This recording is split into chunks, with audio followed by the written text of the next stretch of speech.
तो हेलो दोस्तों, कैसे हैं आप। आज हम बात करने वाले हैं एक ऐसे मुद्दे पर जो हमारे देश के अस्तित्व के लिए खतरा बन चुका है। भारत में प्रदूषण की समस्या ये सिर्फ एक पर्यावरणीय समस्या नहीं है, ये एक जानलेवा संकट भी है। हम जिस धरती पर रहते हैं, जिस हवा में सांस लेते हैं, जिस पानी को पीते हैं, वो सब खतरे में है। प्रदूषण ने हमारे जीवन के हर पहलू को प्रभावित किया है और अगर हमने इसे रोकने के लिए तुरंत कदम नहीं उठाया तो इसके परिणाम बहुत विनाशकारी हो सकते हैं। तो क्या आप जानते हैं कि भारत दुनिया के सबसे प्रदूषित देशों में से एक है। क्या आप जानते हैं कि हर साल लाखों लोग प्रदूषण से जुड़ी बीमारियों से मर जाते हैं। क्या आप जानते हैं कि हमारी नदियां जहरीली हो चुकी है और हमारी मिट्टी बंजर। ये आंकड़े डराने वाले हैं, लेकिन ये सच्चाई है। आज हम सिर्फ समस्या की बात नहीं करेंगे, हम इसके जड़ तक जाएंगे। हम जानेंगे कि ये प्रदूषण क्यों हो रहा है, इसके क्या परिणाम है और हम इसे रोकने के लिए क्या कर सकते हैं। ये वीडियो आपके लिए एक वेकअप कॉल है, एक चेतावनी है और एक प्रेरणा भी। तो इसलिए इस वीडियो को अंत तक जरूर देखिएगा, क्योंकि अंत में हम बात करेंगे उन व्यवहारिक कदमों के बारे में जिन्हें उठाकर हम सब मिलकर इस संकट से निपट सकते हैं। भारत में प्रदूषण की समस्या व्यापक और जटिल है। ये सिर्फ एक शहर या एक क्षेत्र की समस्या नहीं है, बल्कि पूरे देश की समस्या है। पहला नंबर तो वायु प्रदूषण की समस्या। हमारी हवा में जहर घुल चुका है। दिल्ली जैसे शहरों में तो सांस लेना मतलब सिगरेट पीने के बराबर हो गया है। वायु प्रदूषण के कारण सांस की बीमारियां, हृदय रोग और कैंसर के मामले तेजी से बढ़ रहे हैं। दूसरा नंबर जल प्रदूषण। हमारी नदियां और झीलें कचरे के ढेर में बदल गई है। गंगा जैसी पवित्र नदी भी आज प्रदूषण से कराह रही है। जल प्रदूषण के कारण पेट की बीमारियां, त्वचा रोग और अन्य गंभीर स्वास्थ्य समस्याएं हो रही हैं। और तीसरा बात करें तो भूमि प्रदूषण। हमारी मिट्टी जहरीली हो चुकी है। प्लास्टिक, औद्योगिक अपशिष्ट और कृषि रसायनों के कारण हमारी मिट्टी बंजर हो रही है, जिससे हमारी फसलें खराब हो रही है और हमारी खाद्य सुरक्षा खतरे में पड़ रही है। ये सिर्फ कुछ उदाहरण है। प्रदूषण ने हमारे पर्यावरण को, हमारे स्वास्थ्य को और हमारे जीवन को बुरी तरह से प्रभावित किया है। प्रदूषण की समस्या के कई कारण हैं जो आपस में जुड़े हुए हैं।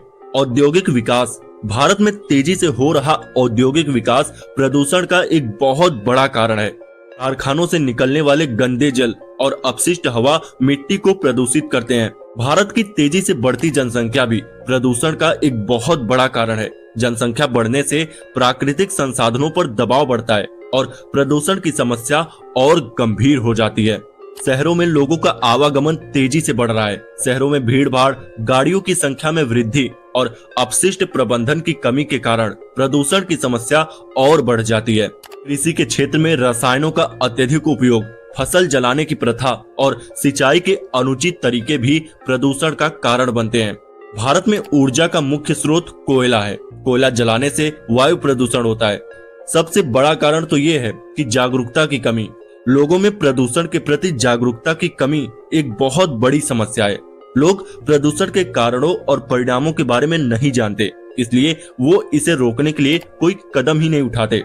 ये सभी कारण मिलकर प्रदूषण की समस्या को और जटिल बना देते हैं। प्रदूषण की कुछ कहानियां मैं आपको बताता हूँ। एक माँ बोलती है कि मेरे बच्चे को सांस लेने में बहुत तकलीफ होती है। डॉक्टर ने कहा है कि ये वायु प्रदूषण के कारण है। हर साल सर्दी के मौसम में उसकी हालत और खराब हो जाती है। मैं उसे खुले में खेलने भी नहीं दे सकती। ये बहुत दुखद है। एक किसान बताता है कि पहले मेरी जमीन बहुत उपजाऊ थी, मैं अच्छी फसल उगाता था, लेकिन पिछले कुछ सालों से मेरी जमीन बंजर हो रही है। रसायन और प्रदूषण ने मेरी मिट्टी को मार डाला है। अब मैं मुश्किल से अपना परिवार चला पाता हूँ। और एक मछुआरा बताता है कि पहले इस नदी में बहुत मछली होती थी, हम आसानी से अपना जीवन यापन कर लेते थे, लेकिन अब नदी जहरीली हो गई है, मछली मर गई है और हम भूखे मरने की कगार पर हैं। ये सिर्फ 3 कहानियां हैं, लेकिन ये लाखों लोगों की सच्चाई है। प्रदूषण ने हमारे जीवन को, हमारी संस्कृति को और हमारे भविष्य को खतरे में डाल दिया है। लेकिन दोस्तों, हार मानने का वक्त नहीं है। हम प्रदूषण के खिलाफ जंग जीत सकते हैं। हमें बस एकजुट होकर काम करने की जरूरत है। हमें कोयले जैसे प्रदूषित ऊर्जा स्रोतों को छोड़कर सौर ऊर्जा, पवन ऊर्जा और जल ऊर्जा जैसे स्वच्छ ऊर्जा स्रोतों को अपनाना होगा। हमें सार्वजनिक परिवहन प्रणाली को बेहतर बनाना होगा ताकि लोग निजी वाहनों का उपयोग कम करें। हमें अपशिष्ट प्रबंधन प्रणाली को सुधारना होगा ताकि कचरे को ठीक से एकत्रित किया जा सके और पुनर्चक्रण किया जा सके और सुरक्षित तरीके से निपटाया जा सके। हमें कृषि में रसायनों का उपयोग कम करना होगा, जैविक खेती को बढ़ावा देना होगा और सिंचाई के उचित तरीके अपनाने होंगे। हमें लोगों को प्रदूषण के बारे में जागरूक करना होगा ताकि वो इसके कारणों और परिणामों को समझ सकें और इसे रोकने के लिए कदम उठा सकें। भ्रष्टाचार से दूर रहकर ठोस नियम बनाएं ताकि लोगों को गंदगी करने से रोका जा सके। ये कुछ उपाय हैं जो हम प्रदूषण को कम करने के लिए कर सकते हैं, लेकिन सबसे महत्वपूर्ण है हमारी मानसिकता में बदलाव। हमें यह समझना होगा कि पर्यावरण की रक्षा करना हमारी जिम्मेदारी है। दोस्तों, प्रदूषण एक गंभीर समस्या है, लेकिन ये एक ऐसी समस्या है जिसका समाधान किया जा सकता है। हमें बस मिलकर प्रयास करने की जरूरत है।